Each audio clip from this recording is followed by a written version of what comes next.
Esta noche en nuestra Rosa de los Vientos vamos a dedicarle muchos minutos a uno de los momentos más dramáticos, más álgidos, más vibrantes de la Segunda Guerra Mundial.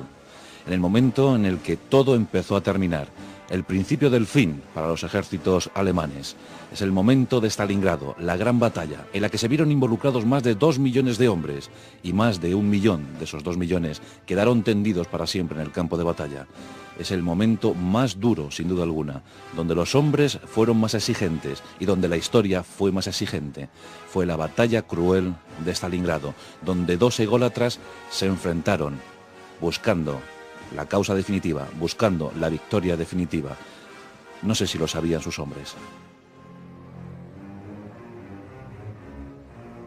La Segunda Guerra Mundial es sin duda alguna la guerra más terrible de la historia. Muchos millones de muertos. Es difícil todavía hoy calcular los millones de muertos que causó la Segunda Guerra Mundial. Si vemos las cifras oficiales, podemos observar cómo en el continente europeo fueron víctimas casi 40 millones de personas, 39.700.000 de un bando y de otro, mientras que en el Extremo Oriente, en el Pacífico, fueron víctimas más de 15.600.000. Bien es cierto que buena parte de estas víctimas la pusieron tan solo dos países, Rusia y China. Pero en el continente europeo la guerra fue extrema, la guerra fue atroz, además con ese condicionante también, con ese punto del exterminio del pueblo judío, donde murieron casi 6 millones de seres humanos. Una guerra que se prolongó a lo largo de 5 años y 8 meses, desde el 1 de septiembre de 1939 hasta el 7-8 de mayo de 1945 en el continente europeo, y que se prolongaría un poquito más todavía en el Pacífico, donde se vieron involucradas muchas naciones, casi todas las naciones. Al final de la guerra prácticamente toda la humanidad estaba en guerra. Y que el arranque de esa guerra en el continente europeo fue espectacular para los ejércitos del Tercer Reich. La invasión de Polonia, la guerra relámpago en Francia y al fin la operación Barbarroja. En junio de 1941, Hitler mira definitivamente hacia el este, hacia el que él considera su principal y máximo enemigo. Ya no bastaba el pacto de acero, había que derrotar completamente a Stalin. Y Stalin, aunque fue pillado por sorpresa en principio, esperaba tranquilamente, pacientemente. Los ejércitos del Reich avanzaron de forma implacable, hasta que se toparon con el peor de los generales, el general Invierno. En ese primer año de confrontación en el frente del Este, también el tributo fue altísimo para los ejércitos del Tercer Reich. Más de 1 millón de hombres cayeron en ese primer año. Aún así, Hitler estaba determinado a seguir arrasando. Y se prepara la segunda gran ofensiva, que daría comienzo en junio de 1942. Grandes masas de ejércitos se mueven hacia el este. Había 3 objetivos muy claros en esa ofensiva del 42. En el extremo norte había que seguir perseverando en la toma de Leningrado. Se desplazaban grandes cantidades de material, artillería de todos los calibres, muchos hombres para el cerco de Leningrado. Al frente central se le exigía simplemente que se mantuviera, que aguantara firme las posiciones. Pero en el sur había 2 secretas ambiciones. Por un lado, llegar al mar Caspio y a los campos petrolíferos del Cáucaso. Y también otra secreta ambición, Stalingrado, en la ribera del Volga. Una ciudad industrial, una ciudad hermosa, bien planteada, de casi medio millón de habitantes, una ciudad limpia, resplandeciente, y que suministraba desde ese río Volga 30.000 toneladas de material hacia Moscú. Como os digo, era un momento de gran exigencia. Hitler estaba determinado a tomar la ciudad que llevaba el nombre del dictador ruso. El 6º ejército se moviliza hacia Stalingrado. Llegamos a agosto de 1942. Mientras que un grupo de ejércitos se dirige hacia el Cáucaso, el coronel general Friedrich von Paulus y su 6º ejército se acercan a las estribaciones de Stalingrado. Los rusos en principio son pillados por sorpresa. Von Paulus es consciente que necesita mucho material para tomar Stalingrado. Hoth, con su 4º ejército Panzer, está dirigiéndose hacia el Cáucaso y tiene que volver para echar un cable a Von Paulus. Pero al final esa toma de contacto se produce demasiado tarde y los rusos se habían fortificado ya en Stalingrado y esperaban, aguardaban a que llegara el enemigo. Agosto de 1942. Comienzan los bombardeos sobre Stalingrado. La Luftwaffe número 4 empieza a lanzar sus bombas sobre Stalingrado. Los Heinkel se emplean a fondo. Los Stuka lanzan su carga mortífera. Los Stuka eran los celebérrimos cazabombarderos en picado, aquellos que se curtieron en los campos de batalla españoles. Las bombas caían sin cesar. Fue un tributo larguísimo para la población civil de Stalingrado, porque en esos combates preliminares, en esos bombardeos preliminares, cayeron 40.000 civiles. Pero ocurrió un hecho. Los soviéticos estaban determinados a resistir. Stalin dio la orden, ni un solo paso atrás. El 62 ejército soviético iba a ser el cebo. Stalingrado se iba a convertir en la gran trampa para el sexto ejército alemán. Vasily Chuikov, el gran general del 62 ejército, tenía que aguantar. Esa era su misión. Georgy Zhukov, desde el exterior, tenía que preparar la gran ofensiva. Y ya todos sabéis cómo preparaba las ofensivas Georgy Zhukov. Una acumulación ingente de material y hombres hasta que tuviera la superioridad numérica necesaria para arrasar al enemigo. Los alemanes combatían ya en los primeros barrios de Stalingrado.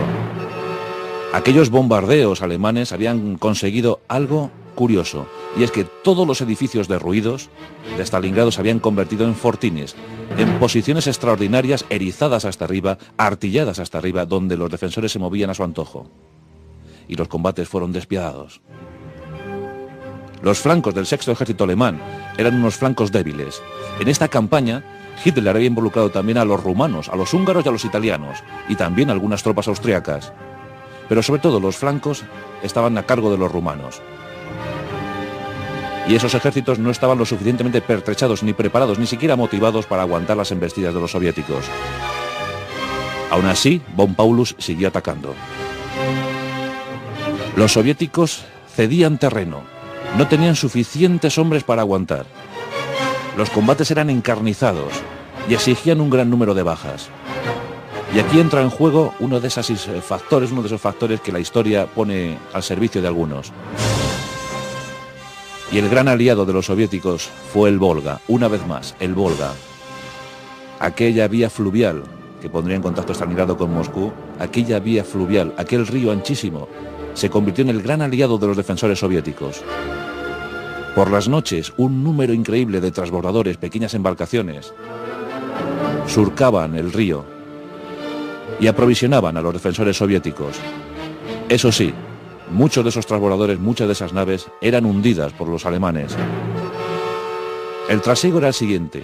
Cuando llegaba la noche, todos los transbordadores, todas las naves se aprovisionaban de material, de defensores nuevos, soldados bien preparados, que llegaban a la ciudad. Y en el viaje de vuelta se retiraban con los heridos. Y en ese momento es cuando se producía mayor número de bajas entre los hombres que servían a esos transbordadores y a esas naves. Aún así los soviéticos aguantaban. Vasily Chuikov estaba con su mando, con su cuadro de mandos, en un acantilado del río Volga. Desde allí operaban los organillos de Stalin, aquellos celebérrimos cohetes Katyuska que asolaban a las tropas alemanas. El intercambio de artillería era tremendo. Los Panzer tampoco podían operar muy bien en aquellos primeros barrios de Stalingrado. Y los combates se suceden. Septiembre de 1942. El 4 de octubre de 1942 llega el combate más fiero en Stalingrado. Los hombres de von Paulus se acercan a lo que fue una antigua fábrica de tractores. La defensa de esta fábrica es encarnizada. Centenares de hombres mueren en el empeño.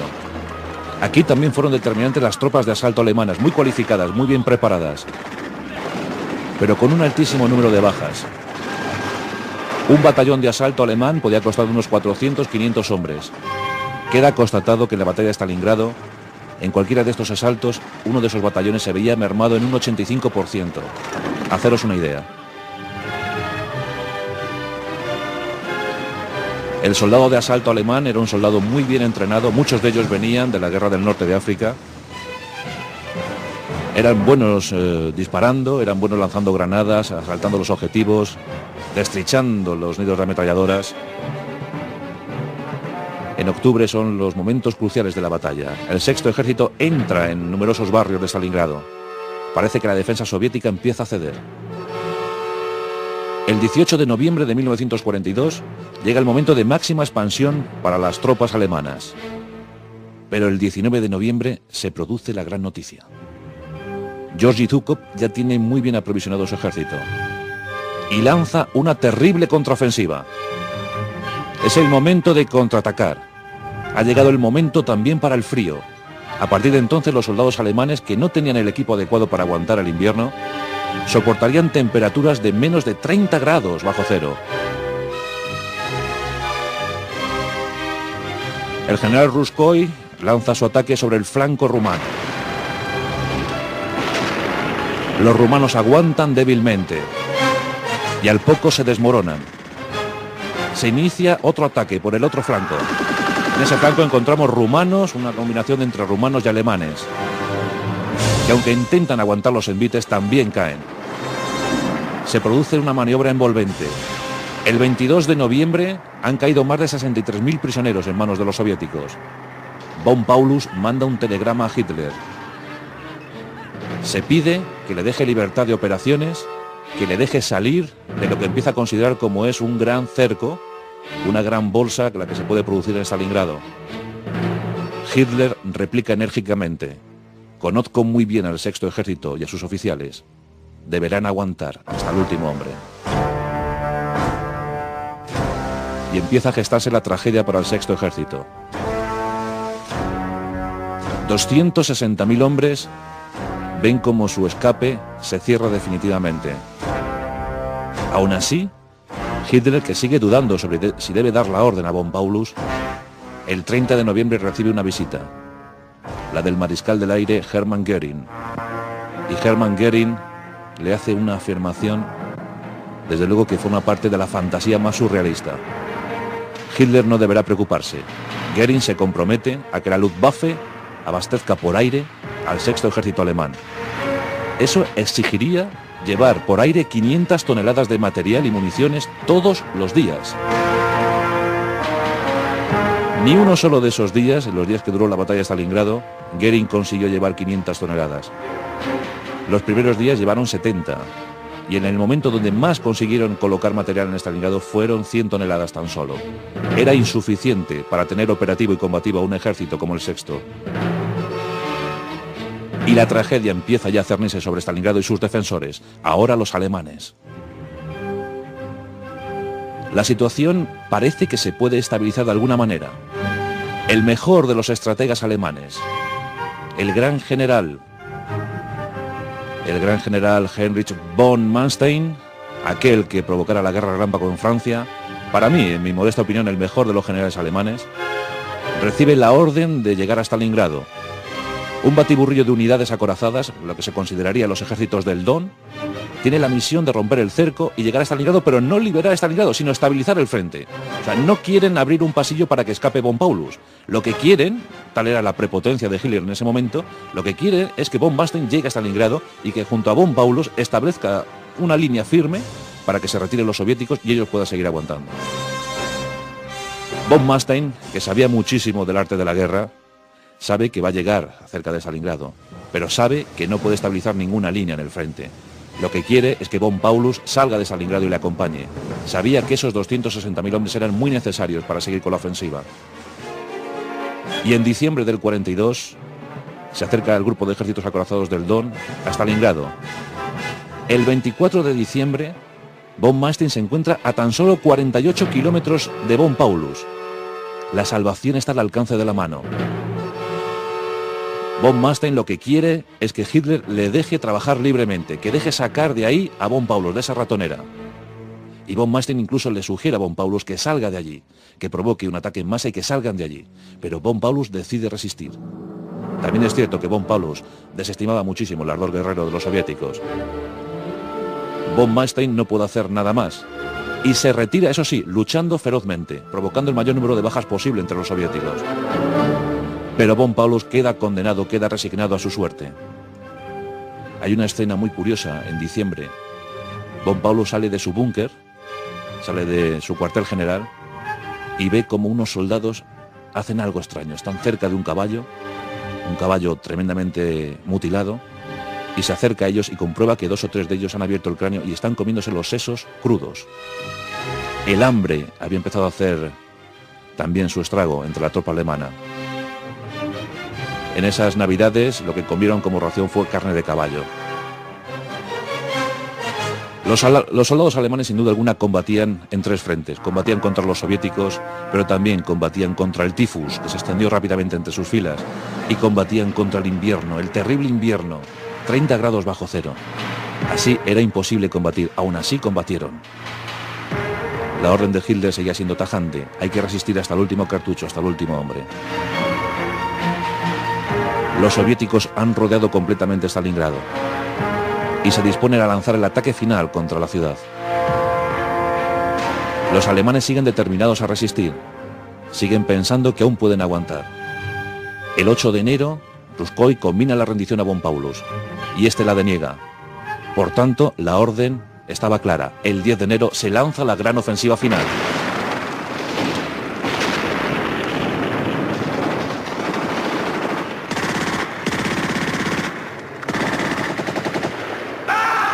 Muertos por doquier. Los alemanes aguantan.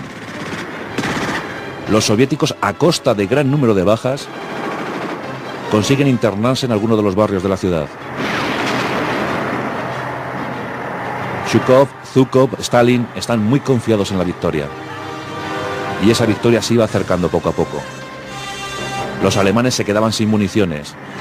La Luftwaffe se quedaba sin efectivos. Los aviones alemanes eran derribados continuamente. En el cerco a Stalingrado, 500 aviones de transporte alemanes fueron derribados. 500. Y por fin, el 25 de enero de 1942, los soviéticos toman el último aeródromo alemán. Es el último vuelo que sale de Stalingrado. Era el fin para el 6º ejército alemán. Aún así, el 30 de enero, Hitler, sabedor de que jamás ningún mariscal alemán se había rendido, le da ese honor, ese dudoso honor, a Von Paulus. Le nombra, le eleva a la categoría de mariscal de campo. Es el 30 de enero de 1942. El 31 de enero de 1942, Von Paulus, desde su cuartel general, desde su búnker, manda el último mensaje: estamos destruyendo todo el material posible. Escuchamos los tiros en la puerta de nuestro cuartel general. Es el fin. En ese momento, la situación de los defensores de Stalingrado era muy desesperada. Se habían quedado reducidos a 2 bolsas de resistencia. En esa primera bolsa que había caído el 31 de enero estaba Von Paulus, que se entregó curiosamente vivo. No se suicidó como pensaba Hitler. Pero aún quedó otro hecho. Y es que el 11º Cuerpo de Ejército se había trincherado en lo que antes habíamos comentado, en ese cuartel improvisado, basado en una antigua fábrica de tractores, y ahí, con un grupo ardoroso de resistentes, el general Streicher aguanta con el 11º Cuerpo. Pero para aguantar tienen que tener municiones, y no tenían. Aguantan los envites soviéticos de una manera casi febril. Solo para resistir tienen ametralladoras, pistolas y granadas. Y durante 2 días heroicos aguantan las embestidas soviéticas. Por fin, el 2 de febrero, a las 8:40, el general Streicher manda el último mensaje: hemos agotado las municiones, apenas nos quedan defensores, hemos cumplido con nuestro glorioso y heroico destino, nos rendimos. A las 9 cesaba toda resistencia alemana en Stalingrado. Y el coste había sido atroz. Más de 1 millón de muertos sobre el campo de batalla. 750.000 bajas soviéticas. 300.000 alemanas. 200.000 rumanas. 120.000 húngaras. Otro buen número de italianos, austriacos. Demasiado exigente había sido esa batalla. Y lo que es peor, los ejércitos alemanes habían perdido un grupo entero de ejércitos, el 6º ejército alemán. Hombres indispensables, hombres curtidos y veteranos que hubiesen sido fundamentales para futuras ofensivas. y que ya habían sido perdidos para siempre. De los 260.000 que quedaron encerrados en Stalingrado, tan solo quedaron 91.000 vivos. Solo 91.000. 91.000 que fueron apresados y enviados a los campos de concentración soviéticos. Casi todos murieron en el camino. Al finalizar la guerra, tan solo 6.000, casi 6.000, pudieron regresar a Alemania. Fue el fin del Sexto Ejército. Aún así, en febrero del 43, a los ejércitos alemanes, todavía muy lejos de la desconexión, muy lejos de la desmoralización, les quedaba mucha guerra que ofrecer, y a fe que la siguieron ofreciendo. Hay historias muy curiosas que se pueden contar sobre Stalingrado. Entre los soldados soviéticos existía el mito de la invencibilidad del soldado alemán. Lo que tenían los rusos era estupendos francotiradores. Y esos francotiradores en Stalingrado se batieron perfectamente. Estaban en su terreno de operaciones perfecto. Derribaban muchos soldados alemanes. Decían también, eso se decía entre las tropas alemanas, que los fusiles, las ametralladoras de los soviéticos eran infinitamente superiores a las de los alemanes. Y los alemanes quisieron dar un golpe de efecto. Esta es una historia muy curiosa que os voy a contar. Quisieron enviar a un francotirador, al mejor francotirador de Alemania. Se llamaba Heinz Torwald. Era jefe de la escuela de francotiradores alemanes. En un vuelo de estos de la Luftwaffe, lo acercaron al cerco de Stalingrado. Y él empezó también a operar y también a causar bajas entre los soviéticos. Pero llegó uno de esos extraños duelos que se producen en las guerras. En medio de tanta batalla, de tanta muerte, tanta masacre, hubo un duelo entre dos hombres. El mejor de los francotiradores soviéticos contra el mejor de los francotiradores alemanes. Y llegaron a tierra de nadie y los dos se cruzaron. Era el destino de los dos. Estamos en una noche fría. Heinz Torwald se sitúa detrás de un listón de hierro, en medio de unos escombros, y empieza a disparar contra lo que él considera un francotirador. Y efectivamente lo era. El francotirador ruso se percata del asunto. Este tenía un soldado de apoyo. Y los dos están intercambiando disparos durante un buen rato, pero eran demasiado buenos. Debía entrar en liza un ardiz, y ese ardiz se le ocurre al ruso. Ordena a su soldado de apoyo que eleve mínimamente su casco. El soldado ruso lo eleva.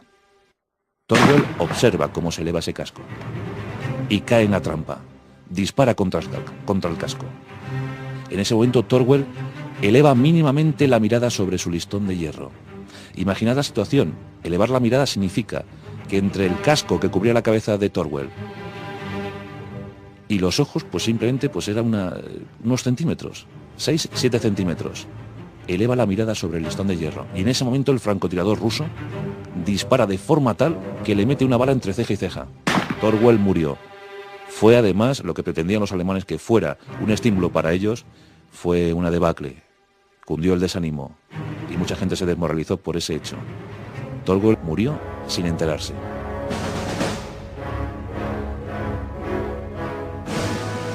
Stalingrado fue una batalla terrible. Y en esos momentos, además, la situación era muy terrible también para el Tercer Reich. No olvidemos que en noviembre de 1942, en los momentos cruciales de la batalla de Stalingrado, estaba cayendo el Alamein. Y Rommel se las veía muy duras en el norte de África. Y también comenzaban los desembarcos aliados en el norte de África, en Casablanca. Así que la situación era muy conflictiva. Y ya en febrero del 43, todo, casi todo, empezaba a darse por perdido. La Segunda Guerra Mundial, 55 millones de muertos. El momento más duro para la historia, sin duda alguna. Cuando cae Stalingrado, con esos 91.000 defensores, se van 24 generales rumanos y alemanes, 24 generales apresados por los soviéticos. Fue un gran éxito para ellos. Stalin brindó. Y otro dato curioso, Jorge VI, el rey inglés, ordenó que se construyera, que se fabricara una espada de acero pulido. Esta espada se la entregó a Stalin en la conferencia de Yalta, la espada del honor de Stalingrado. Se la dio para conmemorar aquel evento, aquel acontecimiento. Stalin levantó la espada muy ufano, muy feliz. Claro, en ese momento no se acordaba de sus 750.000 bajas. Había conseguido también su objetivo, y era que su ciudad, la que llevaba su nombre, se mantuviera en el lado soviético. Así que esta es la historia, la terrible historia de Stalingrado, y ojalá que jamás volvamos a tener unos días como los que asolaron aquella ciudad en las riberas del Volga.